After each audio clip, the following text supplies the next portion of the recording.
ইসলামের বিজয় যে সুনিশ্চিত, এটাকে রুখে দেওয়ার সাধ্য যে কারো নাই, আজকের বগুড়ার মাহফিল এটাই প্রমাণ করছে। যুবক ভাইরা,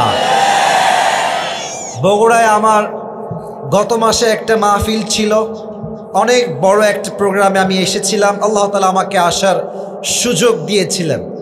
আমি বগুড়ার ব্যাপারে একটা কথা বলেছিলাম যে বগুড়া আসলে যদিও জেলা, তবে আমার মনে হয় বগুড়া জেলা নয়, একটা বিভাগ হওয়া দরকার। বগুড়ার মতো উন্নত জেলা আমাদের উত্তরবঙ্গে দ্বিতীয় আর একটা আছে কিনা সন্দেহ আছে। যুবক ভাইরা, অসাধারণ জেলা আপনাদের যে মোময়েন, নাকি? হ্যাঁ, মোময়েন দেখলেই বোঝা যায় বগুড়া একটা ব্র্যান্ড জেলা। যুবক ভাইরা, ঠিক কিনা? তো বগুড়ার সুলপুল যারা এসেছো, তোমাদেরকে আগামী দেশে নেতৃত্ব দিতে হবে। তো নেতৃত্ব দেওয়ার জন্য খ্যাত হলে হবে না, বগুড়ার সুলপুলকে স্মার্ট হতে হবে। যুবক ভাই, আল্লাহ বগুড়ার সবাইকে আগামী দেশের নেতৃত্ব দেওয়ার তৌফিক দান করুক। পড়েন সবাই আমিন। আমি আসিফ হুজুর আপনাদের কাছে বিনয়ের সঙ্গে আবদার করতে চাই, আসলে ওয়াজ লম্বা হওয়া জরুরি নয়, এটা কি কনস্ট্রাকটিভ হচ্ছে কিনা, গঠনমূলক হচ্ছে কিনা, মানুষ কিছু বুঝতেছে কিনা, এটা হচ্ছে মূল জরুরি বিষয়। আমি ভূমিকার মধ্যে কিছু কথা ঠান্ডা মাথায় বলছি, আশা করছি আপনারা আমার কথাগুলো দিল দিয়ে শ্রবণ করবেন। আগে আমার দুই হাত দেখেন সবাই। একজন যুবক তার দুই হাত এমন করে পেতে দিয়ে বুকে গুলি খেয়ে শহীদ হয়ে জীবন দিয়ে দেশটাকে দ্বিতীয়বার স্বাধীন করেছিল। যুবকটার নাম কি বলেন তো সবাই আপনারা? শহীদ আবু সাঈদ হলো তার নাম। সে তার জীবন দিয়ে প্রমাণ করেছে মুসলমান বাঁচলে বীর পুরুষের মতো বাঁচে, কাপুরুষের মতো নয়। শহীদ আবু সাঈদ আর একটা কথাই স্পষ্ট প্রমাণ করেছে, সে তার দুই হাত পেতে দিয়ে পুলিশকে বলছে চালাও গুলি। একটাই মেসেজ, লাউড অ্যান্ড ক্লিয়ার কথা, আমি মুসলমান ঘরের সন্তান, আমার মাথা নত হবে একমাত্র আল্লাহর সামনে, অথবা আমার বুকটা বুলেটের গুলি দিয়ে ঝাঁঝরা হয়ে যাবে, তবুও বাতিলের সামনে আমার মাথা নিচু হবে না। এখান থেকে আমি সবাইকে একটা মেসেজ দিতে চাই। বগুড়ার ছেলেরা, বগুড়ার ভাইরা, অনেকে ইন্ডিয়ার থেকে আমাদেরকে মাঝে মাঝে ভয়েস রেকর্ড পাঠাচ্ছে, আমি নাম বলতে চাই না। ওনারা বলছেন যে চট করে ঢুকে অনেক কিছু করে ফেলবেন। আমি এখানে রাজনৈতিক কোনো বক্তব্য দেওয়ার জন্য আসি নাই, তবে একটা কথা আমি না বললে কিয়ামতের দিন আমাকে হিসাবের কাঠগড়ায়, আল্লাহর কাছে বিচারের কাঠগড়ায় দাঁড়াতে হবে। আমি বলতে চাই, আগামীর বাংলাদেশে কোনো স্বৈরাচারের কোনো প্রকার কোনো প্ল্যান বাস্তবায়ন করতে দেওয়া যাবে না। আমি স্পষ্ট ভাষায় দুইটি দাবি পেশ করতে চাই। এখানে বিএনপির লোক থাকতে পারেন, জামাতের লোক থাকতে পারেন, আওয়ামী লীগের ভাইরাও থাকতে পারেন, নট এ বিগ ডিল। আমরা কোনো দলকে ঘৃণা করি না, আমরা চিন্তা করি কোনো দল ভালো হয়ে গেলে আমরা সবাই ভাই ভাই হয়ে যাব। আমরা প্রতিশোধে বিশ্বাস করি না, আমরা ক্ষমায় বিশ্বাস করি। তবে সব জায়গায় ক্ষমা করলে চলবে না। যারা আমার মায়ের বুক খালি করেছে, যারা হাজার হাজার যুবকের বুকটাকে বুলেট দিয়ে ঝাঁঝরা করেছে, তাদের এই বাংলার মাটিতে শাস্তি না হলে জাতির সঙ্গে বেইমানি হবে। বগুড়ার ভাইরা, আমি দুইটা দাবি দল মত নির্বিশেষে আসিফ হুজুর হিসেবে না, দেশের নাগরিক হিসেবে বলছি। যেহেতু নাগরিক হিসেবে বলছি, তাই আপনি আমাকে ট্যাগ দিতে পারবেন না যে আসিফ হুজুর অমুক হুজুর হয়ে দলের দালালি করেছে। আমি কোন দলের দালাল হয়ে বলছি না, as a citizen of Bangladesh, দেশের নাগরিক হিসেবে দুইটা দাবি বলছি, আশা করছি একমত হবে। এক নাম্বার, আগামীতে এই দেশে নির্বাচন হবে, তবে সুষ্ঠু নির্বাচন হবে। আমাদের দাবি এক নাম্বার, আমরা অনেক নারীকে ক্ষমতায় দেখেছি, এখানে অনেক দলের লোক আছেন। আমি আবারও বলছি, আমি কোনো দলকে অ্যাটাক করে কথা বলছি না। আমাদের মুসলমানদের কলিজার দাবি, কোরআনের দাবি, ইসলামের দাবি, আগামীতে আমরা ক্ষমতার চেয়ারে কোনো নারীকে দ্বিতীয়বার আর দেখতে চাই না। আপনার সবাই দ্বিমত না একমত? এটা আমি কোনো ওয়াল্লাহি আল্লাহর কসম কোনো দলকে অ্যাড্রেস করে বলি নাই। আমি কোনো নারীকে ক্ষমতায় দেখতে চাই না। নাম্বার ওয়ান দাবি, as a citizen of Bangladesh, দেশের নাগরিক হিসেবে, নট অ্যাজ এ খতিব, not as a Islamic lecturer, কোনো বক্তা হিসেবে বলছি না। এক নাম্বার, নারীকে আমরা ক্ষমতায় দেখতে চাই না। দুই নাম্বার, আমরা এমন একজন পুরুষকে ক্ষমতায় দেখতে চাই বগুড়ার ভাইয়েরা, যেই পুরুষ এই দেশের প্রধানমন্ত্রী হবেন এবং তিনি এতটা কোয়ালিফাইড হবেন, এতটাই স্মার্ট হবেন, তার যোগ্যতা এতটা হাই লেভেলের হবে, আমাদের দেশের প্রধানমন্ত্রী, আমাদের বাংলাদেশের প্রধানমন্ত্রীও হবেন এবং তিনি চাইলে জাতীয় মসজিদ বাইতুল মুকাররমে দাঁড়িয়ে জুমার খুতবা দেওয়ার যোগ্যতাও রাখবেন। এমন প্রধানমন্ত্রী আমরা সবাই আগামীতে চাই কি চাই না? তাকবীর লাগবে না, বলে এমন নেতা আমরা চাই কি চাই না? এমন প্রধানমন্ত্রী যদি আমাদের বাংলাদেশে আগামীতে আমরা নির্বাচন করতে পারি, বগুড়ার ভাইয়েরা, আমি কোনো দলের হয়ে বলছি না, যদি জাতীয় মসজিদ বাইতুল মুকাররমের খতিব হয় এই দেশের প্রধানমন্ত্রী, এই দেশ থেকে ধর্ষণ বন্ধ হয়ে যাবে, ঘুষ বন্ধ হয়ে যাবে, চুরি বন্ধ হয়ে যাবে, ডাকাতি বন্ধ হয়ে যাবে, পুরো দেশটাই সোনার বাংলাদেশ হয়ে যাবে। এবার আমার দিকে সবাই তাকান। এই কোরআনের সংবিধান আমরা সবাই চাই কি চাই না? না, এটা চাই বলেছেন, অনেকে বলেন নাই। চাই কি চাই না? এবার আমাকে উত্তর দেন, কোরআনের আইন ছাড়া এই দেশে ইনসাফ কায়েম করা সম্ভব? এটা কিন্তু কোন দলের রাজনীতির কথা না। এই যে স্যার, এখানে সবাই উল্লেখযোগ্য ব্যক্তি। কোরআনের সংবিধান বিএনপি বুঝি না, জামাত বুঝি না, আওয়ামী লীগ বুঝি না, হেফাজত বুঝি না, চরমনায় বুঝি না। আমার ধর্ম একটা, আমি মুসলমান ঘরের সন্তান। মুসলমান হিসেবে আমি কোরআন দিয়ে সংবিধান চাই। একটা এক্সাম্পল দিব, এক্সাম্পল শেষ হলেই আমি আমার তাফসিরে ফিরে যাব। সাদা, তুমি দাঁড়াও দেখি। না, ধমক দিব না, ধমক দিব না। তোমার নাম কি? হ্যাঁ, সাদিক। ওকে দেখা যায়? কথা বললে ওয়াজ হবে, দেখা যায়? ওর নাম হচ্ছে সাদিক। এই হাসাহাসি করো না, এই ছেলে। সাদিক তোমার নাম। সাদিকের সঙ্গে আমার একটা মারামারি হয়ে গেল আজকে। আমি খেপে গিয়ে এক রামদা দিয়ে কোপ দিয়ে ওর ডান হাত এবং ডান পা কেটে ফেললাম। আচ্ছা, ডান হাত না ডান পা কাটলাম। বগুড়ার ভাইয়েরা, কোন পা কাটলাম? কথা না বললে তো ওয়াজ হবে না। কোন পা? ডান পা কাটলাম। তো বগুড়ার সুলপুল যারা ডান দিকে, এরা খুব ডেঞ্জারাস, খুব খেপা এরা। এই যে এই পাশের গুলো ক্যামেরার জন্য আমাকে মেরে ফেলবে, ভাব, দাঁড়ায় থাকো। তো ওরা আমাকে ধরে ফেলেছে। আসিফ হুজুরকে ধর ধর ধর ধর। কেন ধরবে? আসিফ হুজুর সাদিকের পা কেটে ফেলেছে। আমাকে আপনারা ধরলেন, স্যাররা আমাকে ধরে একটা মামলা দিল। এটা কিন্তু আমি হাসির জন্য মোটেও বলছি না, আমি একটা ব্যাখ্যা দিব কোরআনের সংবিধান কেন আমরা চাই। তো মামলা হয়ে গেল বগুড়ার জেলায়। 3 দিন পরে আমার ডাক আসলো, আমি চলে গেলাম জজের কাছে, কোর্টে বিচার বসলো। জজ সাহেব এসে বলছে, অর্ডার অর্ডার অর্ডার। আসিফ হুজুরের দোষ কি আপনারা বলেন? তো বলা হলো যে আসিফ হুজুর সাদিক নামের একজন যুবকের ডান পা কেটে ফেলেছে, মাহফিলে ওয়াজ করতে এসে। সাদিক, সিট ডাউন, বসো। এখন জজ সাহেব বলছেন, না, আপনি দেখতে লোকটা সুন্দর কিন্তু মনটা আপনার ভালো না। আপনার নামে বিচার দিলাম। বাংলাদেশের আইন অনুযায়ী আসিফ হুজুরের বিচার হলো 1 লাখ টাকা আর 1 বছরের জেল। সবার থেকে জানতে চাই, 1 বছরের জেল আর কয় লাখ টাকা? 1 বছরের জেল আর কয় লাখ টাকা? 1 লাখ টাকা। আচ্ছা, কোনো একটা বিচার এটা কি ঠিক হলো কিনা, এর মানদণ্ড ঠিক আছে কিনা, এটা বোঝার জন্য একটা দাড়িপাল্লা নিয়ে আসেন। আচ্ছা, যখন আপনার বগুড়ায় বাজার করেন, আপনাদের হাটে 5 কেজি মরিচ নিয়েছেন, এটা 5 কেজি আছে কিনা বোঝার জন্য দাড়িপাল্লার দরকার আছে না? আপনি দাড়িপাল্লা না হলে বুঝবেন না যে আদৌ এটা 5 কেজি আছে কিনা। তো দাড়িপাল্লা নিয়ে আসেন। বিচারটা সঠিক হলো কিনা বোঝার জন্য সাদিকের ডান পা দেন দাড়িপাল্লার ডান দিকে, আর আসিফ হুজুরের 1 বছরের জেল আর 1 লাখ টাকা বাম পাল্লায় দেন। এই বগুড়ার ভাইরা, টান দেন তো, বুঝে থাকলে উত্তর দেন। আনসার মি লাউডলি, জোরে বলবেন। যতই টানেন ধরে সমান সমান হবে। আচ্ছা, আপনি এক কাজ করেন, আপনি এখানে 5 লাখ টাকা জরিমানা দেন, আর 1 বছরের নয় 5 বছরের জেল দেন, আবার টান দেন, সমান সমান হবে?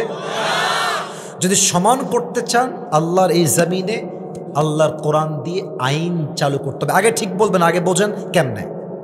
আল্লাহর কোরআন বলছে সংবিধান হবে, কেউ কারো চোখ তুলে ফেললে তুমি তার চোখ তুলে ফেলো, কেউ তার হাত কেটে ফেললে তুমি তার হাত কেটে ফেলো। চোখের বদলে চোখ, নাকের বদলে নাক, কানের বদলে কান, হাতের বদলে হাত, পায়ের বদলে পা, জানের বদলে জান তোমাকে ছিনিয়ে আনতে হবে। এবার কোরআন দিয়ে সংবিধান কায়েম করেন। জজ সাহেবে রায় হবে, যেহেতু আসিফ হুজুর সাদিকের ডান পা কেটে ফেলেছে, তোমরাও আসিফ হুজুরের ডান পা 1 কোপ দিয়ে কেটে ফেলো। এবার সাদিকের ডান পা দাড়িপাল্লার ডান দিকে দেন, আর আসিফ হুজুরের ডান পা কেটে দাড়িপাল্লার বাম দিকে দেন। এবার টান দেন, দেখবেন দুইটা সমান সমান হয়ে গেছে। ওয়ামান হাকামা বিহি আদালা, এই কোরআন দিয়ে যে রাজ কায়েম করবে, সেই আল্লাহর জমিনে ইনসাফ ভিত্তিক রাষ্ট্র কায়েম করতে পারবে। আপনারা সবাই আল্লামা দেলোয়ার হোসেন সাইদি হুজুরের নাম শুনেছেন না? না, এটা আসতে বললে হবে না, শুনেছেন? আমি আসিফ হুজুর একটা কথা আপনাদের সবাইকে বলছি, এখানে অনেকগুলো মিডিয়া আছে। সাইদি সাহেবের কয়েকশো বক্তব্য আমি কয়েকশো বার, কমপক্ষে 10-20 বার হলেও তো শুনেছি কয়েকশো বক্তব্য। কারণ আমাদের কাজই হচ্ছে আলোচনা করা, শিখতে হয় তো নতুন নতুন জিনিস। বিশ্বাস করেন, সাইদি হুজুরের জীবনে তিনি যত ওয়াজ করেছেন, তার মধ্যে যদি আমি টপ লিস্ট করি যে সবচেয়ে ভালো ওয়াজ কোথায় করেছেন, আমি একজন আলোচক হিসেবে বলছি, ওনার সবচেয়ে বেস্ট ওয়াজ তিনি করেছেন এই বগুড়ার মাটিতে। বলবেন হুজুর ভুয়া কথা, আপনি ইউটিউবে সার্চ দিয়া, আল্লাহু আকবার, কি সুন্দর কথা। উনি একটা কথা বলতেন যে আমরা হক কথা বললে আমাদেরকে গালি দেওয়া হয় মৌলবাদী বলে। তো উনি বলতেন যে মৌলবাদী বলে যতই গালি দাও আমরা মোটেও রাগ করি না, কারণ মৌল আসছে মূল থেকে। মূল মানে হচ্ছে আল্লাহ তাআলা, মূল মানে হচ্ছে হিজ লাস্ট মেসেঞ্জার মুহাম্মদ সাল্লাল্লাহু আলাইহি ওয়াসাল্লাম, মূল মানে কোরআন, মূল মানে হাদিস। যারা আমাদেরকে মৌলবাদী বলে গালি দাও, আমরা হলাম মূলবাদী, তোমরা হলো সব গাছের আগাবাদী। এবার বলেন, গাছের আগায় শক্তি বেশি না গোড়ায় শক্তি বেশি? এটা বগুড়ার সাউন্ডে হয় না, আগায় না গোড়ায়। উনি বলতেন তোমরা থাকো গাছের আগায়, আমরা থাকি গাছের গোড়ায়। বাড়াবাড়ি বেশি কইরো না, না হলে 16 কোটি মানুষ গাছের গোড়ায় একটা ঝাঁকুনি দিবে, মামুর বাড়ি দিল্লি গিয়ে তোমরা পড়বা, দিল্লি গিয়েই তারা পড়েছে। উনি আর একটা কথা বলতেন, থামেন থামেন, স্লোগান দিবেন না, থামেন, লেট মি টক। উনি আর একটা কথা বলতেন, গাড়ির চাকা অলওয়েজ উপরের দিকে থাকে না, গাড়ির চাকা ঘোরে বলেই তো গাড়ি চলে। আজকে তোমার ক্ষমতার চাকা উপরে আছে বলে যারা আলেমদেরকে ধরছো, গুম করছো, জুলুম করছো, হত্যা করছো, মনে রেখো সময় আসবে এমন তোমরা ইন্দুরে গর্ত পালাবার জন্য কোথাও। তার প্রমাণ সালমান এফ রহমান দরবেশ বাবু। হাসতেছেন? বুঝলে বুঝপাতা, না বুঝলে মিয়া আপনার পুরো জীবনের ইনকাম রাখবেন একদিকে, আর সালমান এফ রহমানের জাস্ট 1 মিনিটে তার ব্যাংকে যে টাকা আসে রাখবেন একদিকে, তারটা 1000 গুণ বেশি হবে। এত টাকার মালিক। আপনি ইউটিউবে সার্চ করেন, আজকে লিখে দেখবেন আদালতে উঠছে অসহায়ের মতো। এত টাকার মালিক, একটা আইনজীবী তার পক্ষে লড়বে নাই নাই। এটাই প্রমাণ, জালিমের পতন যখন আল্লাহ নিশ্চিত করে যায়, জালিম তখন ইন্দুরে গর্ত বানাবার জন্য বগুড়ার ভাইরা। অতএব শিক্ষা গ্রহণ করেন, আগামীতে যেই দলই ক্ষমতায় আসুক আমাদের কোনো সমস্যা নাই।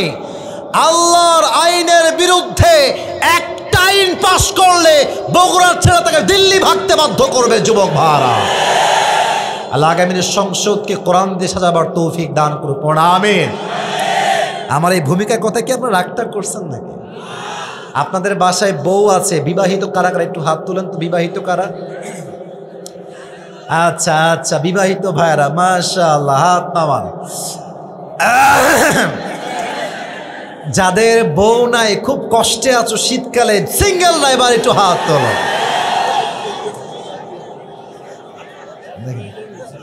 সিঙ্গেলরাই বেশি, বউ নাই? আরে আছে, এ আমি বিশ্বাস করি না। মিথ্যা না সত্যি? সত্যি সত্যি সত্যি। আরে যুবক রে, যার বউ নাই, কিছু নাই জীবনে যুবক বারা, কিছুই নাই।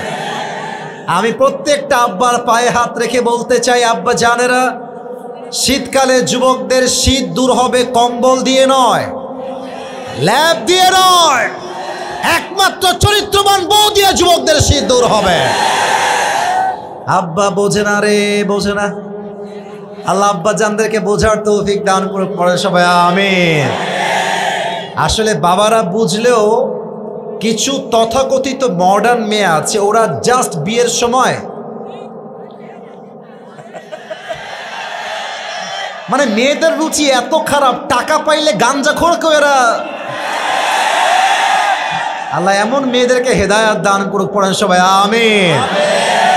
প্রিয় বোন, টাকা দেখে টাকলাকে বিয়ে করছেন, আমার হৃদয়ে কষ্ট লাগছে। তবে আমি আপনাকে ভাই হিসেবে বলবো, টাকা দেখে টাকলাকে বিয়ে করলে টাকা পাবেন, বাড়ি পাবেন, গাড়ি পাবেন, বাট ওয়াল্লাহি আল্লাহর কসম সুখ পাবেন না। সুখ পেতে হলে চরিত্রবান যুবককে আপনার টাকা ছাড়া বিয়ে করতে হবে। আমি বলি, শূন্য পকেটে যে আমাকে ভালোবাসবে, আমার পকেট যখন ভরবে সে আমার ভালোবাসা পাওয়ার যোগ্যতা রাখে। আর আমার পকেট ভরা অবস্থায় যে ভালোবাসবে, সে আমাকে ভালোবাসে নাই, সে আমার টাকাকে ভালোবেসেছে। আল্লাহ মেয়েদেরকে চরিত্রবান যুবকের মূল্য বোঝার তৌফিক দান করুক, পড়া আমিন। তিনটা তাকবীর দিয়ে মূল আলোচনায় ফিরে যাব। প্রথম তাকবীর দিবেন বিবাহিত ভাইয়েরা, দ্বিতীয় তাকবীর দিবেন সিঙ্গেল ভাইয়েরা। I would like to test everyone who is more powerful. কার গায়ে শক্তি কত বেশি আজকে দেখা যাবে বগুড়ার সুলপুলেরা, ঠিক কিনা বলো? বিবাহিত ভাইয়েরা, আপনারা হেরে গেলে আমার সম্মানে আঘাত লেগে যাবে। বিবাহিত ভাইয়েরা একটা কাশি দেন। নাচতে বলি না, নাচতে বলি নাই, নাচতেছে, কাশি দেওয়ার সময় নাচতেছে। আচ্ছা, বিবাহিত ভাইয়েরা, মান সম্মান বাঁচাইতে হবে আজকে। সিঙ্গেলরা চুপ থাকবা, বিবাহিতরা তাকবীর দিবে। বিবাহিত ভাইরা আমার সঙ্গে তাকবীর দেন তাল মিলিয়ে, নারে তাকবীর। হ্যাঁ হ্যাঁ, আওয়াজ মোটামুটি আছে, আশা রাখছি আমরা পাস করতে পারি। আচ্ছা সিঙ্গেলরা, তোমরা কি হেরে যাবা নাকি বাবুরা? সিঙ্গেলরা একটা কাশি দাও।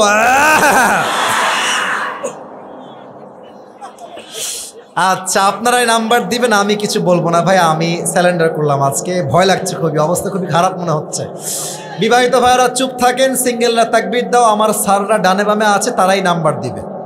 সিঙ্গেল ভাইরা, নারে তাকবীর।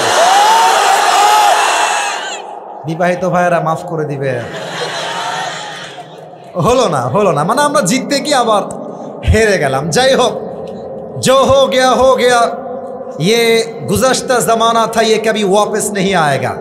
যা হয়ে গেছে হয়ে গেছে। এবার সবাই মিলে তাকবীর দিবেন এমন জোরে যে আমি আসিফ হুজুর স্টেজ ভেঙে নিচে পড়ে যাব। সবাই কাশি দেন।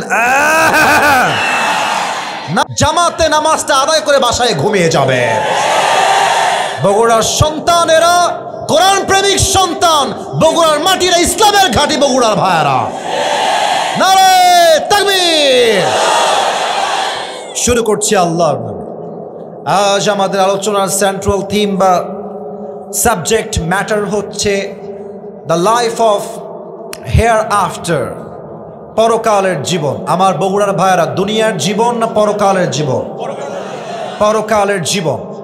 এবং এই আলোচনাটা এত দামি আলোচনা, আপনার জীবনকে চেঞ্জ করতে I really believe that this lecture is ইনশাআল্লাহ এনাফ ফর ইউ। এটা আপনার জন্য যথেষ্ট একটা ভূমিকা পালন করবে। তবে এখন আর ঠিক বেঠিক শুনতে চাই না, বিশাল কোনো আওয়াজ কারো থেকে চাই না, পিন পতন নীরবতা চাই, যাতে করে আমি আমার স্পিচটা to the better way deliver দিতে পারি। বলেন সবাই ইনশাআল্লাহ। আমার বগুড়ার ভাইরা বগুড়ার কণ্ঠে আওয়াজ দিয়ে বলেন, আজ আলোচনার আমি বলি সেন্ট্রাল থিম বা সাবজেক্ট ম্যাটার দুনিয়ার জীবন না পরকালের জীবন? পরকালের জীবন। আমি 3টা প্রশ্ন সবাইকে করতে চাই, উত্তর দিবেন দিল থেকে যদি আপনি জেনে থাকেন তবে। 1, এখন তো মাহফিলে সবাই জীবিত এসেছি, জীবিত যে ফিরে যাবেন, do you have any guarantee about it? Do you have any guarantee about it? নাই। হতে পারে যাওয়ার সময় একটা ট্রাক অ্যাক্সিডেন্ট হবে, জীবিত যুবকটা বাসায় যাওয়ার সময় লাশ হয়ে বাসায় ফিরে যাবে। এই বিশ্বাস আছে তো? ইমানের কথা আছে তো? কুল্লু নাফসিন যায়িকাতুল মাউত, everyone has to take the test of death, everyone has to take the test of death. প্রতিটা মানুষকে মৃত্যুর স্বাদ গ্রহণ করাবে একজন। আওয়াজ দিয়ে বলেন সবাই, তিনি কে? আমি একটা মেসেজ সবার অন্তরে গেঁথে দিতে চাই। আমাদের ইমানটা আজকে হয়ে গিয়েছে নামের ইমান, কাজের ইমান নয়। আমরা নামে মুসলমান হতে পেরেছি, কাজে মুসলমান হতে পারি নাই, তার বাস্তব প্রমাণ দিচ্ছি। আজকে শুক্রবার, কালকে শনিবার। কালকে কি বার? এবার কথা বলো, কালকে কি বার? শনিবার সকালবেলা আপনি ঘুম থেকে উঠেছেন, উঠেই দেখছেন যে বুকের এখানে প্রচণ্ড ব্যথা, এত ব্যথা যে আপনি শ্বাস নিতে পারছেন না। খুব দ্রুত বাবা মাকে নিয়ে বগুড়ার সদর হসপিটালে গিয়েছেন চেক আপ করাবার জন্য। তো ডাক্তার বলছে আসেন আপনার চেক আপ করাই, দেখে আপনার হার্টের সমস্যা কি। চেক আপ করানো হয়ে গিয়েছে। ডাক্তার বলছে আপনি বাহিরে 1 ঘন্টা বসেন, your report is coming. Report আসছে, we will observe your report, এবং তারপরে আমরা আপনাকে রেজাল্ট দিব যে আপনার ফিজিক্যাল কন্ডিশনটা আসলে এখন কেমন চলছে। 1 ঘন্টা পর ডাক্তার বলছে ওই রোগীকে ডেকে নিয়ে আসো, ভেতরে ডেকে নিয়ে আসো। আপনি এসেছেন, এসে বলছেন যে স্যার আমার রিপোর্টের কি অবস্থা, স্যার আমার কি হয়েছে বলুন তো। তো ডাক্তার মাথা নিচের দিকে করে আছে, কথা বলছে না। স্যার বলেন না কি হয়েছে আমার। স্যার একটু পর মাথা উঁচু করে বলছে ভাই উই আর সো সরি, আমরা খুবই দুঃখিত ভাই, আপনার হার্ট এতটা দুর্বল হয়ে গিয়েছে, আমাদের অবজারভেশন বলছে আপনি 7 দিনের বেশি আর বাঁচবেন না, 7 দিনে হয়তো আপনার হায়াত শেষ হয়ে যাবে।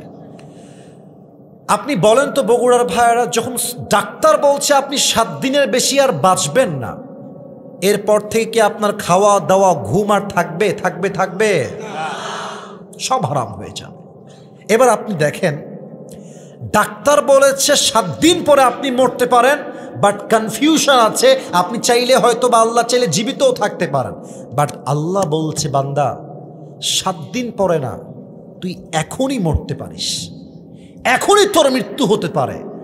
ডাক্তার বলল 7 দিন পরে মরতে পারেন, আপনার খাওয়া হারাম হয়ে গেল, ঘুম হারাম হয়ে গেল, আপনি দাড়ি ছেড়ে দিলেন, নামাজি হয়ে গেলেন, ইস্তেগফার পড়তে শুরু করলেন, সবার ধার শোধ করে দিলেন ডাক্তারের কথায়, আর আল্লাহ আপনাকে বলছে তোর মৃত্যু এখনই হতে পারে। এটা শুনেও আপনি নামাজি হইতে পারলেন না, সুদ ছাড়তে পারলেন না, ঘুষ ছাড়তে পারলেন না, পর্দায় আসতে পারলেন না, এটা শুনেও আপনি পর্নোগ্রাফি ছাড়তে পারলেন না, রিলেশনশিপ ব্রেকআপ করতে পারলেন না। এটাই প্রমাণ ডাক্তারের কথায় আপনার ঈমান জেগে উঠল, আল্লাহর কথায় আপনার ভয় লাগলো না। এটাই প্রমাণ আপনি নামে মুসলমান হয়েছেন, কাজে মুসলমান হতে পারেন নাই। কথা কি ভুল বললাম না ঠিক বললাম? 2 নাম্বার প্রশ্ন উত্তর দেন। বগুড়ার ভাইয়েরা উত্তর দিবেন, দিল খুলে জবান খুলে আলোচনার গভীরে যাওয়ার চেষ্টা করছি, পরিবেশ দিবেন। বলেন তো আমাকে, দুনিয়ার জীবনটা বেশি উত্তম না আখিরাতের জীবন বেশি উত্তম? মাশাআল্লাহ, ভেরি অ্যাক্টিভ। আখিরাতের জীবন উত্তম, এটা আমার কথা নয়, এটা কোরআনেই আছে। 30 নম্বর পারা সূরাতুদ দুহা 4 নম্বর আয়াত, ওয়ালাল আখিরাতু খায়রুল লাকা মিনাল উলা, the life of hereafter is much more better than this worldly life. আল্লাহ তাআলা বলছেন দুনিয়ার জীবনটা উত্তম জীবন নয়, বরং আখিরাতের জীবনকে আমি আল্লাহ তাআলা দুনিয়ার জীবনের চাইতে 1000 গুণ বেশি উত্তম বানিয়ে দিয়েছি। সুবহানাল্লাহ। এবার সবাই আমাকে দেখেন এক নজর। আমাকে দেখেছেন আমি জানি, বাট এখন একবার দেখেন। একটা প্রশ্ন করব সবাইকে। আমার দাড়ি, আমার চেহারা, আমার হাইট, আজকে আমাকে সরাসরি দেখে আপনারা জাস্ট একবার উত্তর দিবেন। আমি কোনো হট্টগোল চাই না, একবার বললেই এনাফ। আমাকে দেখে আপনাদের আনুমানিক কত বছর আমার বয়স হবে বলে মনে হচ্ছে? 28, 25। আচ্ছা, 28-25 উত্তরটা প্রায় এক্স্যাক্টলি কাছাকাছি চলে আসছে। এখানে এমন কোনো মুরব্বী কি আছেন যেই মুরব্বীর বয়স 50+? এক পাওয়া গেছে। 50-এর বেশি বয়স কার কার আছে একটু হাত তুলবেন। 50-এর বেশি, মাশাআল্লাহ, হাত নামান, হাত নামান। ওকে ওকে, ডান ডান, উত্তর পেয়ে গেছি। বগুড়ার ভাইয়ের আমাকে উত্তর দেন, দুনিয়ার জীবনটা কি বেশি লম্বা না আখিরাতের জীবন বেশি লম্বা? দুনিয়ার জীবনটা কি বেশি লম্বা না কিয়ামত বেশি লম্বা?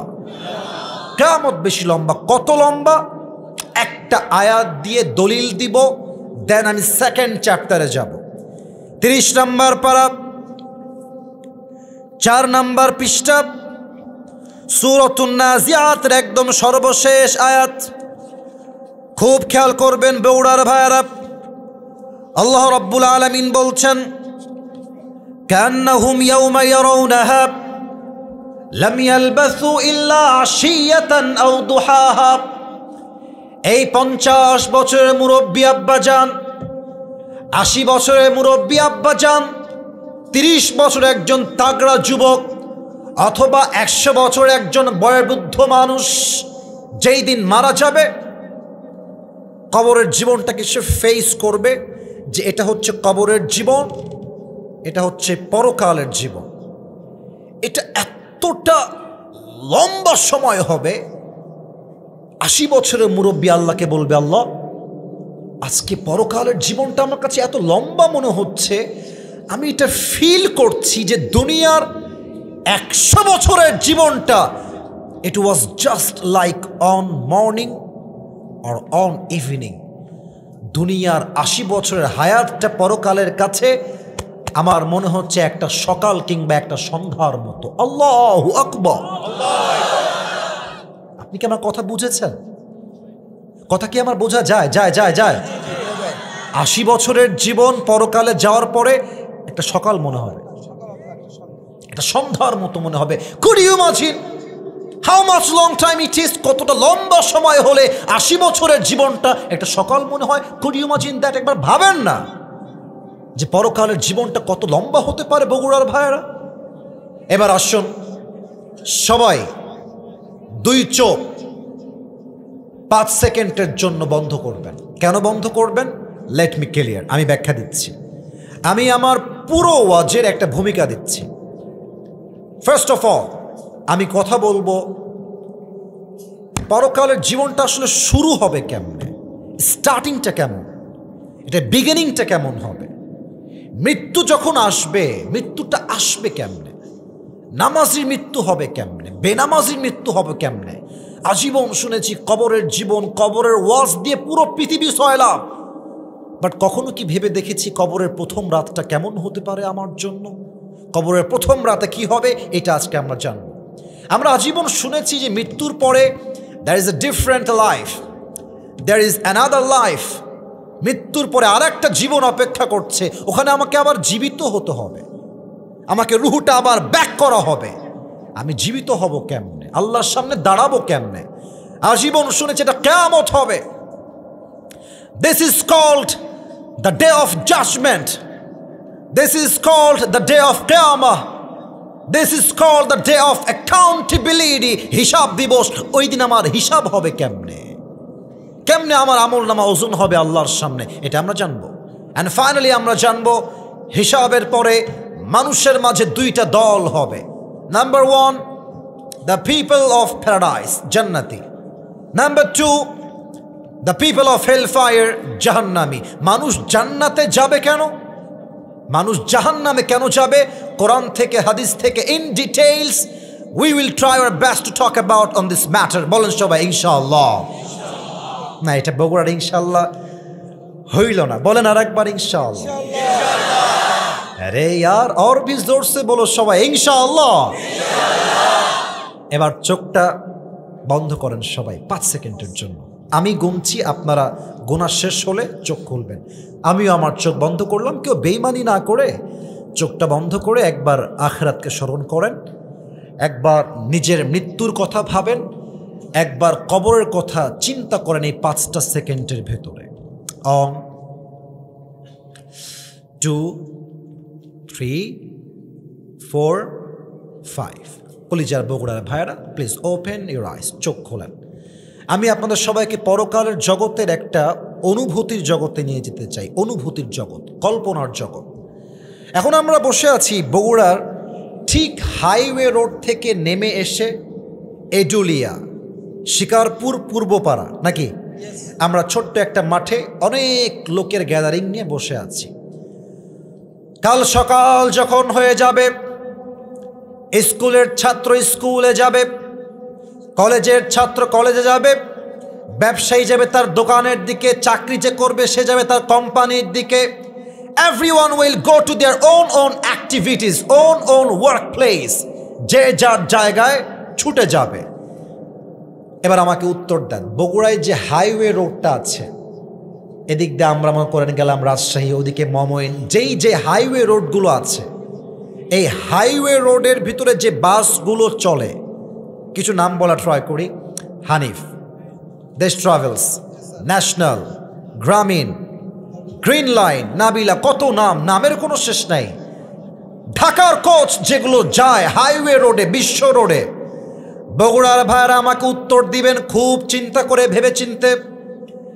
হানিফ বাস যখন বিশ্ব রোডে চলে, এটা কি আস্তে যায় না জোরে যায়? কিন্তু একটা কথা এখন অপ্রাসঙ্গিক বলবো, যেটা প্রাসঙ্গিক নয়, তবে বলবো শুধুমাত্র যুবকদের ভালোবাসায়। তুমি দেখবা আমাদের যাদের বাইক আছে, যারা আমরা বাইক চালাই, বিশ্ব রোডে বাসের ড্রাইভার, ট্রাকের ড্রাইভার, বাইকের চালককে মানুষই মনে করে না। যাদের বাইক আছে তারা অবশ্যই বুঝবা। দেখো, তুমি যাচ্ছ রাস্তার বাম দিক দিয়ে, ঠাস করে দেখবা একটা হানিফ তোমাকে এমন চাপ দিবে, তুমি রাস্তার বাম দিকে উল্টায় পড়বা। আবার কি বলে, বস বামে প্লাস্টিক, মানে আমরা মানুষ না। না, হাসবেন না, ওরা আমাদেরকে অমানুষ মনে করে। আমি একটা কথা বলে দিয়ে যাই, আগামীতে কবে আসবো জানি না, যদি কোনো বাসের ড্রাইভার তোমাকে রাস্তায় বাম দিকে চাপায় দেয়, বগুড়ার ছেলে তুমি, কাউকে ছাড় দিয়ে কথা বললে ছাড় দেওয়া যাবে না। বাইকটা ঘোরাবা, ঘোরা ওকে সামনে গিয়ে ধরবা, বাইক ওর গাড়ির সামনে রাখবা, তুই থামবি না মানে তোর বাপ থামবে, বগুড়ার ছেলে আমি। গাড়ি রাখবা, ওকে নামাবা, ওকে ইচ্ছা মতো পিটাবা, যাও এটা জায়েজ, আমি ফতোয়া দিলাম, পিটাবা। কারণ মাঝে মাঝে যেমন কুকুর তেমন মুগুর না দিলে সোজা হয় না বগুড়ার ভাইরা আমার। অভদ্র কুলাঙ্গার কোথাকার, এদের জন্য হাজার হাজার যুবকের তাজা প্রাণ রাস্তায় ঝরে যায়। যুবক ভাইরা, ঠিক কিনা বলো? আমার ডান হাত দেখা যায়, আমার সোফার এটা হচ্ছে ডান হাত। জাস্ট বোঝাচ্ছি, বোঝেন, ও আজ ঢুকছি কিন্তু গভীরে যাচ্ছি। এটা হচ্ছে আমার বগুড়ার এডুলিয়ার আমার রাস্তা, শিকারপুর পূর্বপাড়ার। আর এই যে টেবিলটা আছে, এটা হচ্ছে বগুড়ার হাইওয়ে রোড, বিশ্ব রোড। তো আমি আমার বাইক নিয়ে যাব বগুড়ার মেইন শহরে।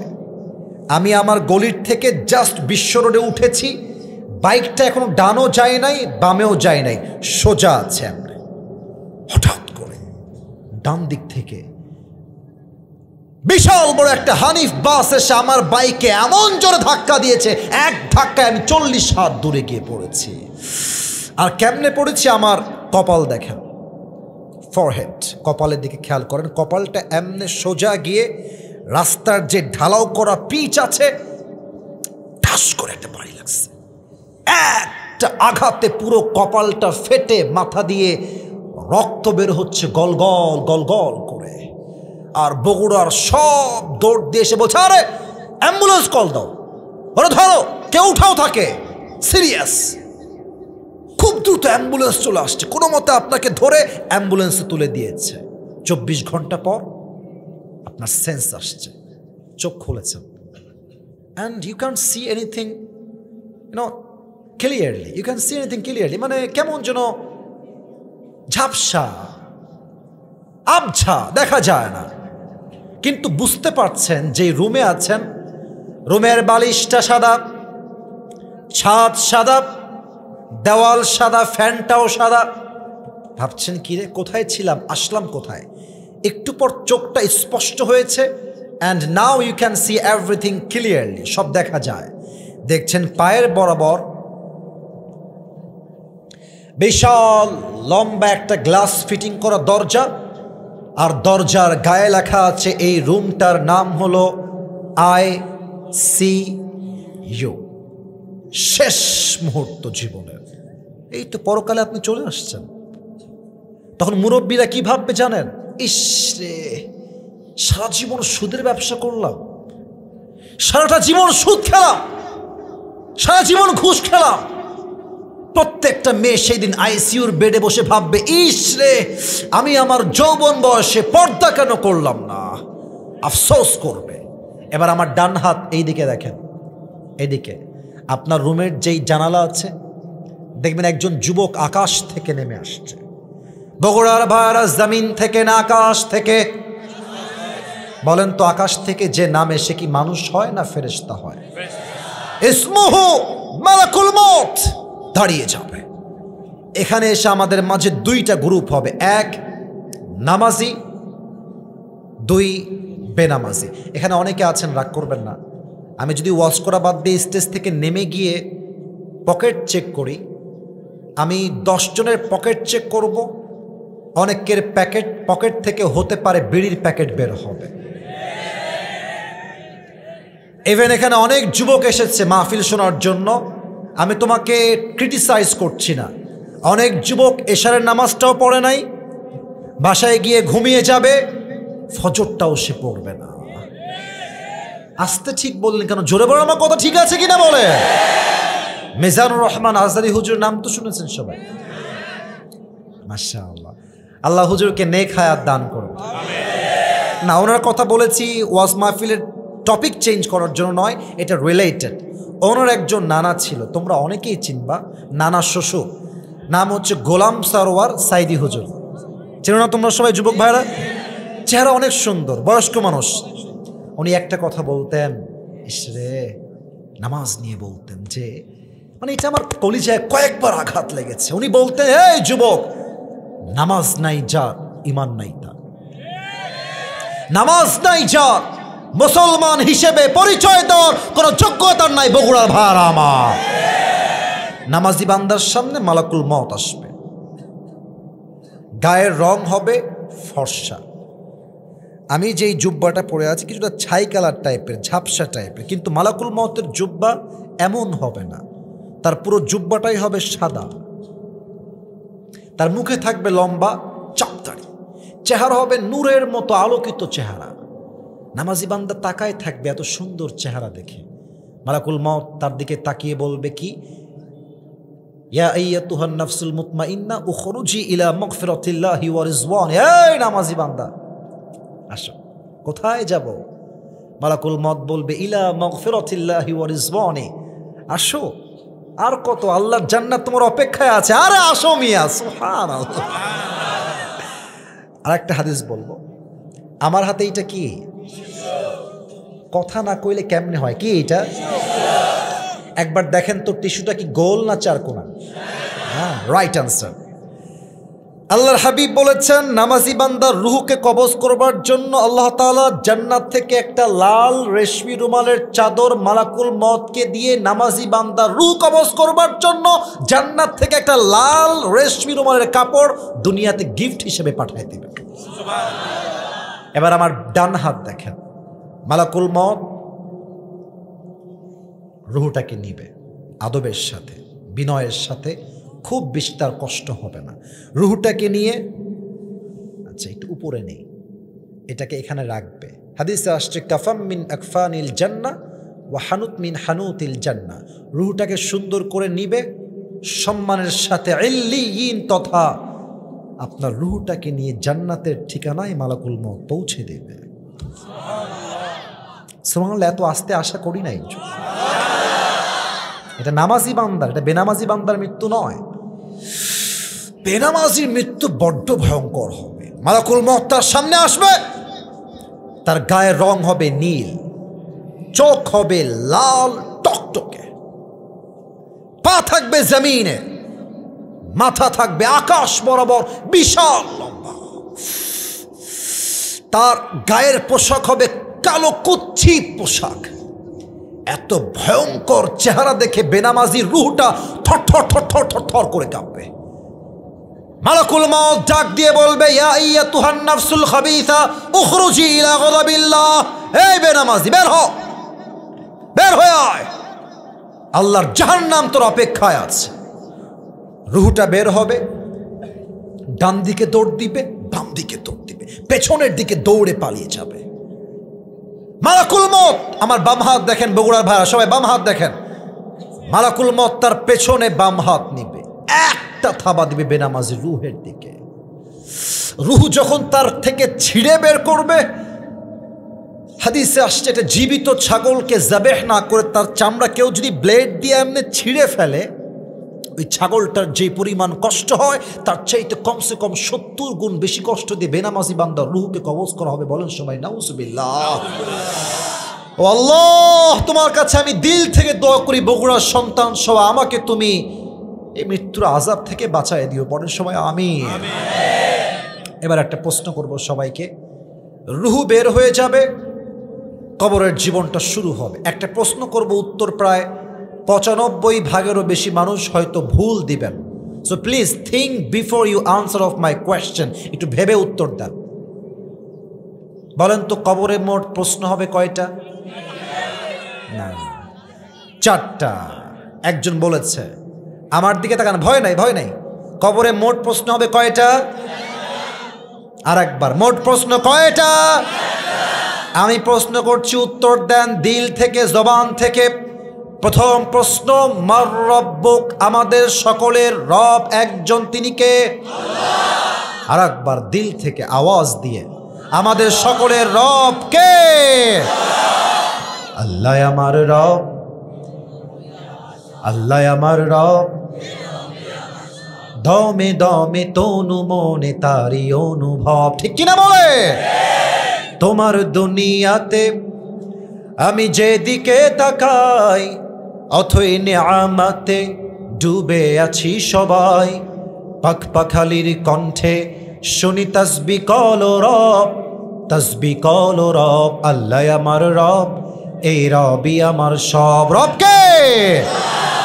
2 নাম্বার প্রশ্ন, ওয়ামান নাবিয়্যুকা তারিফু হাযার রাজুল, তুমি কি চেনো এই ব্যক্তি তোমার কে হয়? যার মুখে দাড়ি আছে সে বলবে হাযা নাবিয়্যুনা মুহাম্মাদুর রাসূলুল্লাহ সাল্লাল্লাহু আলাইহি ওয়াসাল্লাম। তবে আমাকে দাড়ি রেখে, আপনারাই বলেন, আমার দিকে একবার তাকান সবাই, দাড়ি রেখে আমাকে আনস্মার্ট লাগতেছে? মাশাআল্লাহ পরে আগে বলেন, আনস্মার্ট লাগতেছে? কিছু মেয়ে আছে দেখবেন দাড়ি রাখলে এদের গায়ে একটু চুলকায়।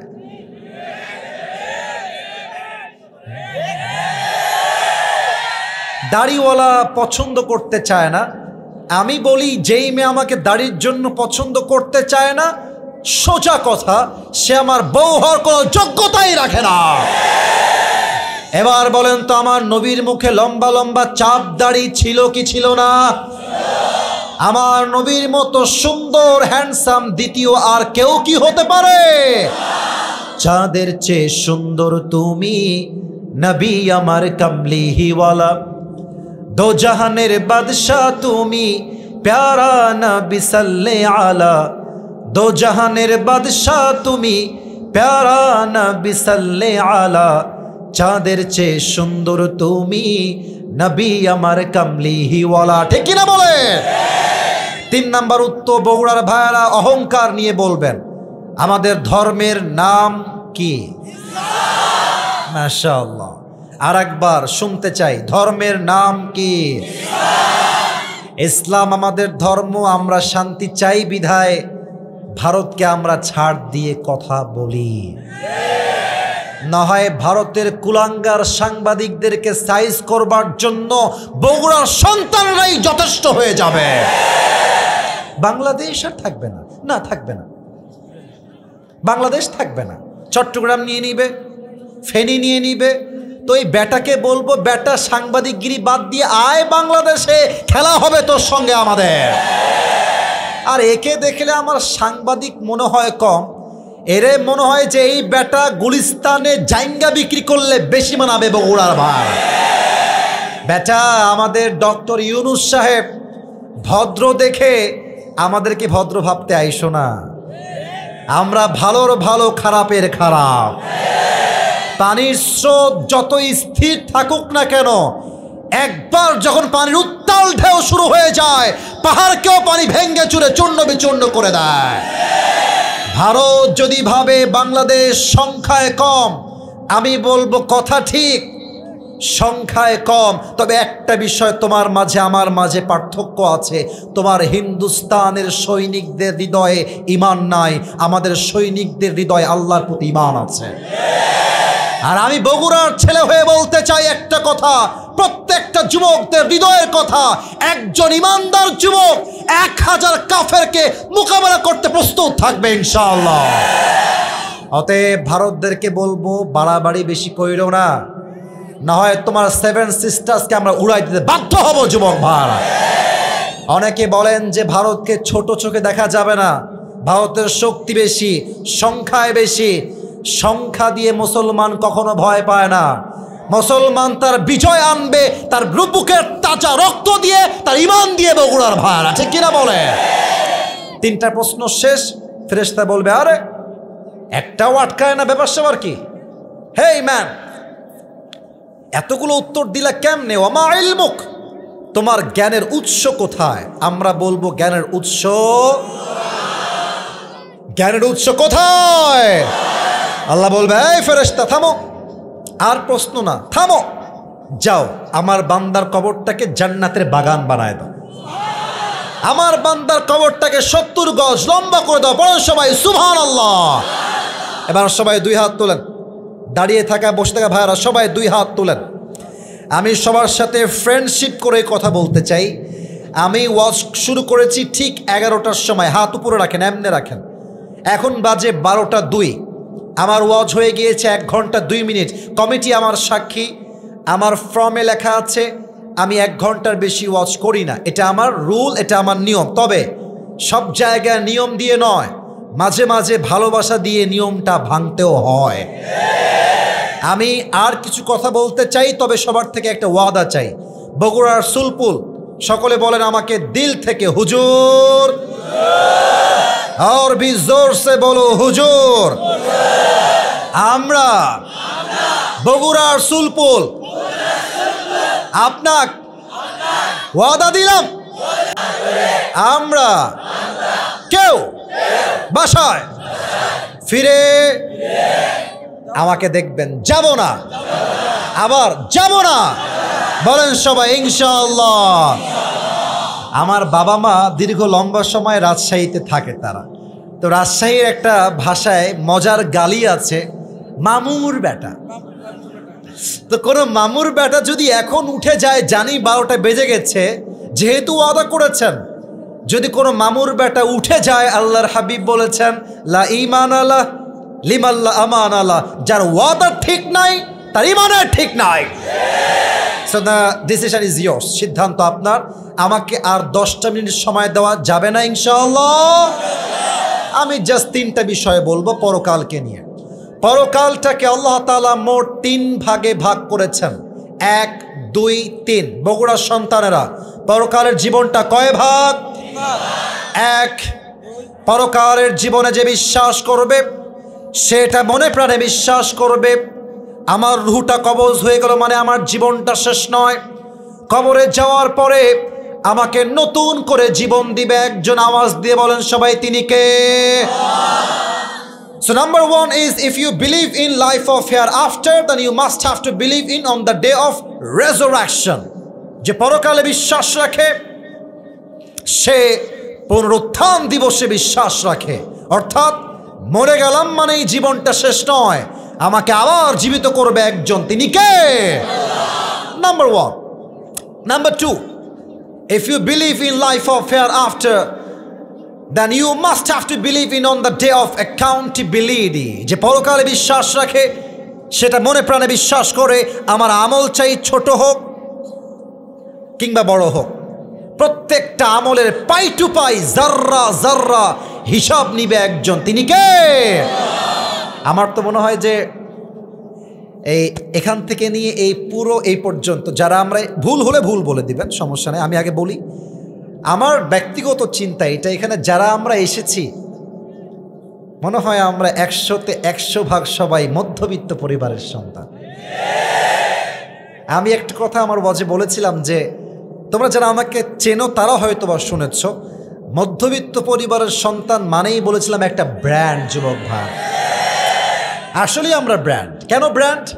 সাইকেল দিবেন চলবে, বাইক দিবেন চলবে, কার দিবেন চলবে, বলবেন যে কিছুই দেওয়া হবে না, হেঁটে হেঁটে আসতে হবে, তাও আমার চলবে। ভাত দিবেন ডাউল দিবেন চলবে, ভাত দিবেন ভর্তা দিবেন চলবে, ভাত দিবেন গোস্ত দিবেন চলবে, ভাত দিবেন কিছুই দিবেন না, এক গ্লাস পানি দিবেন, একটা মরিচ দিবেন, পান্তা ভাত হলেও আমার চলবে, আমি মধ্যবিত্ত পরিবারের সন্তান। আমাকে সুন্দরী বউ দিবেন ফর্সা চলবে, শ্যামবর্ণের দিবেন তাও চলবে, আমি মধ্যবিত্ত পরিবারের সন্তান, ঠিক কিনা বলেন? অতএব আমি একটা কথা সবাইকে বলি, আমরা বড়লোক ঘরের ব্রয়লার মুরগি মতো খাওয়া দাওয়া করে বড় হওয়া ছেলে নয়, আমরা মধ্যবিত্ত পরিবারের সন্তান। আমরা চাইলে আরামও করতে পারি, আমরা কঠোর পরিশ্রমও করতে পারি বগুড়ার ভাড়া। একটা এক্সাম্পল দিব বলে এত কথা বললাম। আপনারা যেহেতু মধ্যবিত্ত পরিবারের ছেলে, আমিও মধ্যবিত্ত পরিবারের ছেলে, আপনাদের টিনের বাসা আছে কার? টিনের বাসা, টিনের বাসা, টিনের বাসা, আমার টিনের বাসা আছে। আচ্ছা, অনেকে টিনের বাসা আছে, হাত নামা। আচ্ছা একটা কথা বলেন তো, ছাদের বাসা যাদের আছে তারাও বুঝবেন, না বুঝার মতো কিছুই বলছি না। মনে করেন এটা হচ্ছে আমার বাসার টিন, এটা কি? জোরে করেন, এটার নাম কি? যাদের টিনের বাসা আছে খেয়াল করবেন, সকাল যখন 7টা বাজে 8টা বাজে, সূর্য যখন উঠে যায়, কড়া রোদ, দেখবেন টিনের কিছু ফুটা থাকে, ফুটা দিয়ে ছোট্ট ছোট্ট আলোর কিরণ বের হয় সূর্যের আলোতে। আর খেয়াল করবেন ওই দাগের ভেতরে কিছু ধূলিকণা থাকে থাকে থাকে থাকে থাকে। আচ্ছা এখন আপনি ভাববেন যে শালা তোকে আজকে ধরেই ছাড়ব, ধর শালাকে, বগুড়ার মজা করে বললাম আর কি, তো আজকে ধরেই ফেলেছি। হাত খুলবেন দেখবেন নাই, আছে আছে আছে। এটাই হচ্ছে আরবিতে জাররা, ছোট্ট শস্যের দানা পরিমাণ ভালো আমল ওজন হবে, শস্যের দানা পরিমাণ খারাপ আমল এটাও ওজন দিবে একজন, তিনি কে? তবে একটা প্রশ্ন করব, কাউকে বাধাবার জন্য নয়, বোঝাবার জন্য। জান্নাতে যাওয়ার জন্য আমল নামা 100-তে কত হলে জান্নাত পাওয়া যাবে? 51 যে তুমি হাত তুলে দেখে আবার 51, 51। আগে ক্লিয়ার হন, জান্নাতে যাওয়ার খুবই সামান্য, একটু ডান আমলটা হালকা উঠে গেছে, এতটুকু। আল্লাহ বলবে আর ওজন দিস না, যে আমার বান্দাকে জান্নাত দিয়ে দে। এটা আমি বানাই বলি নাই। ফাম্মা মান থাকুলাত মাওয়াজিনু ফাহুয়া ফি ঈশাতির রাদিয়া, বান্দার আমল নামা একটু ভারী হয়ে যাবে, আল্লাহ বলবে আমার বান্দাকে জান্নাত দিয়ে দাও। সুবহানাল্লাহ। আপনারা পাকিস্তানের একজন টপ ফেমাস স্কলার, তার নাম হলো মাওলানা তারিক জামিল, নাম শুনেছেন কেউ কেউ? আপনারা ইউটিউবে দেখেন নাই এমন কেউ নাই, এখানে দেখেছেন হয়তো, নাম অনেকে জানেন না। দেখবেন সাদা পায়জামা পরে, সাদা পাগড়ি পরে, পাকিস্তানে বাসা, অলওয়েজ মাথায় একটা সাদা পাগড়ি থাকে। সেই দিন আমি কিয়ামত নিয়ে একটা ওয়াজ তার মুখ থেকে শুনছিলাম, আমার কলিজায় ভেদ করে প্রত্যেকটা কথা আঘাত করেছে। উনি একটা ছোট্ট হাদিস বললেন যেটা আমার কলিজায় গিয়ে লেগেছে।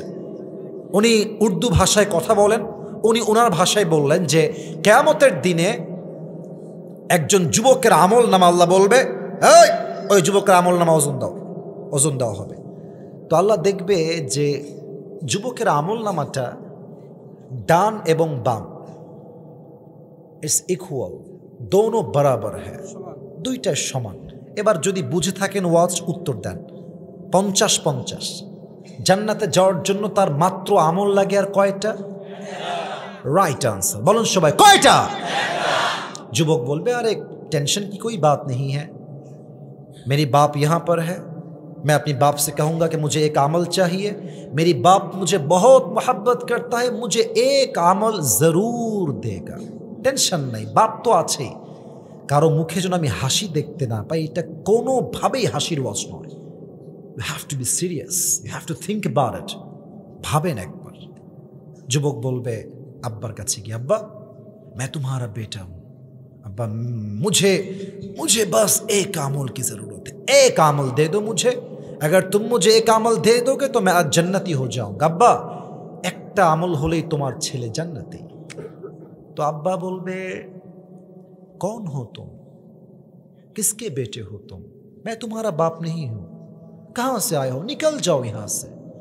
कौन है तुम्हारी बाप? मेरी तो बीवी नहीं था, लड़का कहाँ से आएगा? अरे बेर हो, किसेर एकटा अमल, के बाप? आमी करो बाप नई, बेर हये जाओ। अब्बा आमी तोमार छेले, जाके तुमी पालन करार जन्य, जार एकटा R15 এর শখ পূরণ করবার জন্য তুমি জমি বিক্রি করে দিয়েছিলে, আমি তোমার সেই ছেলে। একটা আমল দিবা না আব্বা? আবার বলছে আব্বা কে, বের হও। রাগান্বিত হয়ে যাবে, বের হও। যুবক চলে আসবে মায়ের কাছে, আম্মা मेरी बाप ने मुझे आज पहचानने से इनकार कर दिया, बाप चेने नहीं, माँ तुमी अंतत आमाके ना कइरो ना, माँ एकटा আমল হলে তোমার ছেলে জান্নাতি হয়ে যাবে। माँ बोलबे कौन है तुम्हारी माँ, कहाँ से आए हो? मेरा तो हस्बैंड ही नहीं था, मेरा बेटा कहाँ से आएगा? निकल जाओ यहाँ से, बेर हो। के बाबा के माँ, बेर हो। बউ, ছেলে, বাবা, মা, ভাই, ইয়াউমা ইয়াফিরুল মারউ মিন আখি ওয়া উম্মিহি ওয়া আবি, কেউ কাউকে চিনবে না। তো তারিক জামিল এই হাদিসটা বলতে গিয়ে উনি একটু অভিনয় করে একটা জিনিস বুঝিয়েছেন, যেটা আমার দ্বারা বোঝানো পসিবল না, বাট পয়েন্ট আউট করতে পারি, ইঙ্গিত করে বলতে পারি। যুবকটা সেই দিন হেলান দিয়ে বসবে এবং তার এই ডান হাঁটু এই পর্যন্ত নিয়ে আসবে, বাম হাঁটু এই পর্যন্ত নিয়ে আসবে। দেখেন পিচ্চিরা মাঝে মাঝে এভাবে কান্না করে, তো দুই হাঁটু বুক বরাবর দিবে আর মাথাটা হাঁটুর ভিতরে ঢুকিয়ে দিয়ে দুই হাত এমনি দিয়ে চুপচাপ করে ফুপিয়ে ফুপিয়ে কান্না করবে। কেউ চিনলো না আমাকে একটা আমলের জন্য, একটা আমলের জন্য কেউ চিনলো না। হঠাৎ করে একজন যুবক আসবে তার কাছে, আরে ভাই इतनी परेशान क्यों हो, क्यों रो रहे हो, तुम्हें क्या चाहिए, मुझे बताओ, मैं तुम्हारी मदद कर भी सकता हूँ। भाई की लागबे बोलो আমাকে, আমি তোমাকে হেল্প করতে চাই। চোখ তুলবে আমরা, भाई जान तो आज किसी ने नहीं पहचाना मुझे, आप कौन होते हैं मददगार मेरे लिए? अरे भाई बाप चिनছে না, মা চিনছে না, বের হন তো আপনি, আপনি কোথাকার কে অপরিচিত মানুষ। মাথা নিচু করে ফেলবে, আরে ভাই বলেন না কি লাগবে, আমি আপনার সাহায্য হয়তো করতেও পারি, বলেন কি লাগবে। চোখ তুলবে, শেষে গিয়ে বলবে ভাই मुझे बस एक अमल की जरूरत है, একটা আমল লাগবে আমার, क्या आप मुझे एक अमल दे सकते हैं? দিবেন একটা আমল?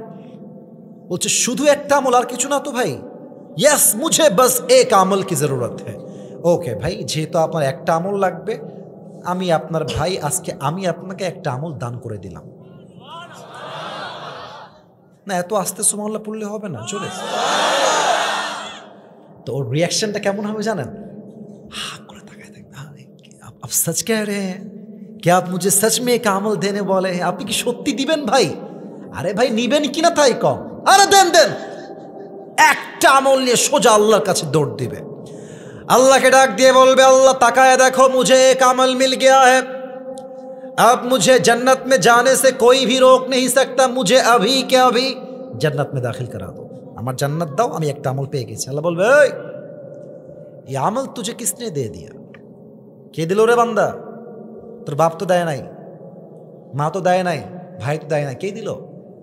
बोलबे हादा अखी, ये जो मेरी भाई है इसने मुझे एक अमल दिया है। अल्लाह बोलबे कि रे दिमाग ठीक है तेरा? डजंट मेक एनी सेंस, माथा ठीक ठाक আছে তো? बाप देनी माँ देनी बो देनी सन्तान देनी तू कौन होता है एक अमल देने वाला तुई केन एक अमल दिली जुबकटा माथा उंचू करबे अल्लाह के डाक दिए बोलबे अल्लाह मैं क्या बताऊं मेरे पास अमल तो बस एक ही अमल है एकटाई आछे अगर ये है तो भी मैं जहन्नम में जाऊंगा नहीं है तो भी मैं जहन्नम में जाऊंगा अल्लाह आछे ही मात्र एकटा थाकलेও আমি জাহান্নামী वो ना थकलो मैं जहन्नमी तो मैंने सोचा कि अगर मैं एक अमल अपनी भाई को दे दूं तो वो जन्नत में चला जाएगा तो मैंने मेहरबानी करके एक अमल मेरी भाई को दे दिया अल्लाह दया करे माया करे एकटाई जेहेतु अमल आछे आमार थाकलेও जहन्नमी ना थाकलेও जहन्नमी दया करे माया करे एकटा अमल आमी आमार भाईकेई दान करे दिएछि अल्लाह बोलबे ओ अच्छा ये बात है ये बात है तुम मुझसे भी बड़ा मेहरबान होना चाहते हो नहीं अनर रहमान अनर रहीम I am the most merciful I am the most gracious I am the most kindful lord मुझसे बड़ा मेहरबान और कोई नहीं हो सकता आज तुम्हें एक अमल मिल गया है 51 हो गया है जाओ तुम जन्नत में लेकिन तुम अकेले जन्नत में मत जाना जिसने तुझे एक अमल दिया है तू भी जन्नत में जा उसे भी साथ लेकर दोनों जन्नत में चले जा अल्लाह बोलबे ए बांदा তোর 51 হয়ে গেছে না যা তবে একা যাস না তোকে যে বান্দা আজকে বিপদের সময় একটা আমল দিয়ে দান করে মায়া করতে পারে আমি কি তার চাইতে বেশি দয়াময় নই আমি হাজার গুণ তার চাইতে বেশি দয়াময় তুইও জান্নাতে যা তোর ভাইকে নিয়ে দুইজন একসঙ্গে জান্নাতে যা জান্নাতে যাওয়ার জন্য 100 আমলে লাগবে 51 আর এই হিসাব দিবসে মেয়েদেরকে বলবো মায়েরা my lecture is going to over was শেষ হচ্ছে আমরা একটা প্রবাদ বাক্য সবাই জানি শেষ ভালো যার সব ভালো তার আর আপনাদের শেষটা ডেফিনেটলি ভালো হবে ইনশাআল্লাহ কারণ আপনারা প্রমাণ করেছেন ওয়াজ শুনলে এরকম ভাবেই ওয়াজ শুনতে হয় যদিও শুরুতে একটু হাউকাও ছিল মারামারি ছিল বাট ওটা পরিস্থিতির শিকার হওয়ার জন্য ছিল এখন বগুড়ার সন্তান প্রমাণ করেছে বগুড়ার সন্তানরা অভদ্র নয় সব ভদ্র ঘরের সন্তানেরা দুই ধরনের মেয়ে সবচেয়ে বেশি জাহান্নামে যাবে একটু বলতে আমার লজ্জা লাগবে তবে আমি বলবো আমার লজ্জা লাগবে কেন একটু সামনে বুঝবা আল্লাহর হাবিব বলেছেন কিয়ামতের পূর্বে এমন কিছু মেয়ে বের হবে যারা পোশাক পরেও উলঙ্গ থাকবে এর প্রমাণ আমি দিচ্ছি আমাকে ওয়েস্টার্ন ড্রেসে যাওয়া লাগবে না পশ্চিমা কালচার দিয়ে আমার কোনো খাওয়া নাই কথা নাই আজকালকার মেয়েরাই বোরকা পরে এত টাইট ফিটিং দেখবা দেহের প্রত্যেকটা অঙ্গ প্রত্যঙ্গের ভাঁজ বোঝা যায় এত আস্তে ঠিক বললে কেন কথা বলো বলো তোমাদের মমই নেই একবার গেলাম ঘুরতে maybe it has been 2 years back 2 বছর আগের কথা জুব্বা পড়েছিলাম আমার তো ভাই শান্তি নাই ছেলে পেলে সেলফির জ্বালায় যাক এটা ভালোবাসে এখানে অহংকার করা কিছু নাই তো আমি ঢুকলাম মোবাইলের ভিতরে মানে আমি मैं यार हैरान हो गया अजीब কথা হাতেও মোজা পায়েও মোজা মুখটা পুরোটাই ঢাকা एमन भावे बोरका पड़े आछे मैं सिर्फ ये सोच रहा था यार ये अभी के अभी जन्नत से भाग के दुनिया में आई है এটা জান্নাত থেকে পালায় আসে দুনিয়ার কেউ হইতে পারে না অবাক হলাম মেয়ের দিকে তাকিয়ে মেয়েটা দাঁড়িয়ে আছে বাদাম খাচ্ছে এবং তার সঙ্গে তার বয়ফ্রেন্ডও মাশাআল্লাহ আছে এখন বলবেন হুজুর এটা তো হাজবেন্ড ওয়াইফ হইতে পারে বেটা চোরকে দেখলে বোঝা যায় চোরের মন পুলিশ পুলিশ তো আমি ভাবলাম কি রে এত সুন্দর হাতে মোজা পায়ে মোজা এগুলো করে প্রেম করছে কেন পরে বুঝে আসলো উপরে ফিটফাট ভেতরে পুরোটাই সদরঘাট তার মানে আমার বোন বোরকা পরেছে নামে বাট বোনের চরিত্র কিন্তু খুব বেশি একটা সুবিধার না যুবক ভাইরা অতএব আমি কাউকে ডিসরেসপেক্ট দিয়ে কথা বলছি না উইথ ডিউ রেসপেক্ট বলছি প্রিয় বোন আমার যদি আপনার প্রেম করতে এতই মনে চায় মুসলমানদের ড্রেস বোরকাকে আপনি লাঞ্ছিত করবেন না আপনি বোরকা খুলে প্রেম করে বেড়ান জান আপনি যখন বোরকা পরেন টাইট ফিটিং আমি আমার বোনদেরকে বলছি যদি আমাকে দেখতে পান বা শুনতে পান আপনি আমার শত্রু নন আমাদের বাসায় ফ্যামিলি আছে আমাদের ওয়াইফ আছে, আমাদের বাচ্চা আছে, আমাদের বাবা আছে, মা আছে, ভাই বোন সবাই ফ্যামিলিতে আছে। আমাদের কথা একটা, আপনি যখন বোরকাটা পরে এত টাইট ফিটিং বোরকা পরেন, কাফেররাও বলে মুসলমানদের ধর্ম সভ্যতার ধর্ম নয়, এটা আমাদের বদনাম হয়। তো আপনার যদি এত মডেল হওয়ার শখ হয়, আপনি বোরকা কেন পরবেন? আপনি জিন্সের প্যান্ট আর টি শার্ট পরলে তো বেশি মানাবে আপনাকে দেখতে। বোরকার বদনাম করবেন না মেহেরবানি করে। 1 নাম্বার, সেই মেয়েরা সবচেয়ে বেশি জাহান্নামে যাবে যারা বোরকা পরে, পোশাক পরে, ড্রেস পরে উলঙ্গ থাকবে, নাম্বার 1। নাম্বার 2, সেই মেয়েরা সবচেয়ে বেশি জাহান্নামে যাবে যারা তাকফুরনাল আশির, স্বামী যারা আছেন সারা জীবন বউকে দিবেন, জীবনটা ক্ষয় করে ফেলবেন। আপনার বউ 50 বছর পরে গিয়ে বলবে, তুমি আমাকে কি দিলা? কথা আসতে কেন? জোরে বড় কথা আমার ঠিক আছে কিনা বল। ওই এক ছেলে সেদিন আমার কাছে আসছে, বলছে হুজুর আমার বউ এত খারাপ, একে আমি রাখবো না, একে আমি ডিভোর্স দিয়ে দিব। আরে ভাই কি হয়েছে তাই বল আগে, ডিভোর্স পরে হবে।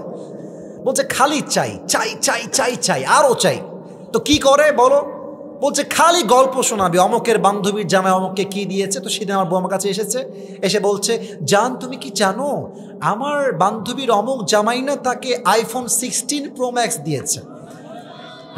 এই এটা গল্পের জন্য বলে নাই, এটা বলেছে তাকে তার জামাই দিয়েছে, তুমি আমাকে কবে দিবা?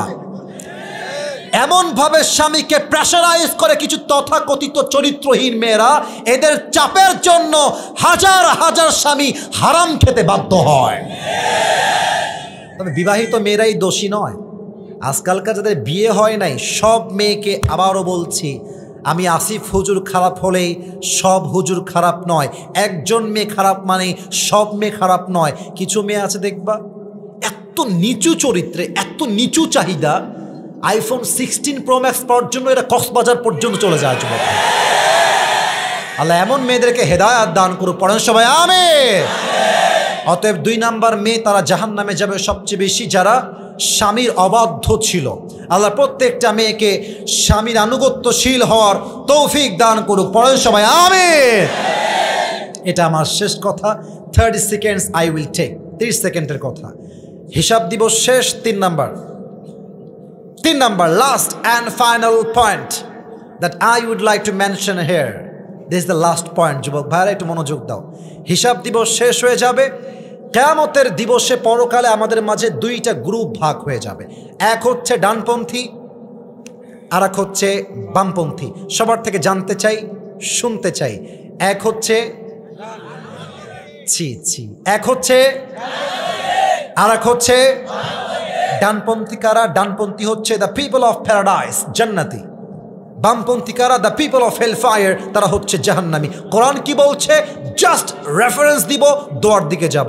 কোরআন বলছে ফারিকুম ফিল জান্নাহ ওয়া ফারিকুম ফিস সাঈর, one group will enter in the paradise and another group will enter in the hell fire. একদল যাবে জান্নাতে আর একদল যাবে জাহান্নামে। এবার বলেন বগুড়ার ভাইরা, আমরা কি জাহান্নামে যেতে চাই না জান্নাতে যেতে চাই? ওরে ভাই আল্লাহ কবুল করতে পারে তো বলেন সবাই, জাহান্নামে না জান্নাতে? বলেন তো জাহান্নামীর মর্যাদা আর জান্নাতীর মর্যাদা, জাহান্নামের স্ট্যাটাস আর জান্নাতের স্ট্যাটাস কখনো কি আল্লাহর চোখে সমান হতে পারে? লা ইয়াস্তাউই আসহাবুন নারি ওয়া আসহাবুল জান্নাহ, আসহাবুল জান্নাতি হুমুল Faizun. Allah says in this Quran, the people of paradise and the people of hellfire, they are not equal ever. The people of paradise, ashabul jannati humul faizun. The people of paradise, they are gained the ultimate success in their own lives. Allah বলছে যারা জান্নাতি আর যারা জাহান্নামী তারা কখনো সমান হতে পারে না। যারাই জান্নাতি তারাই আমি আল্লাহর চোখে সবচেয়ে সফল মানুষ। সুবহানাল্লাহ। ও আল্লাহ, আমাদের সবাইকে তুই পরকালের জীবনে জান্নাতীর কাতারে শামিল করে নিও, পড়েন সবাই আমিন। সবাই 2 হাত তোলেন বগুড়ার ভাইরা আমার, কাশি দেন সবাই মিলে, তাকবীর দিবেন, তাকবীর শেষেই দোয়া। দেখবো তাকবীরটা আগের মতো জোর দিয়ে হয় কিনা। নারে তাকবীর, আল কোরআনের আলো, আল হাদিসের আলো বগুড়াবাসী যেখানে,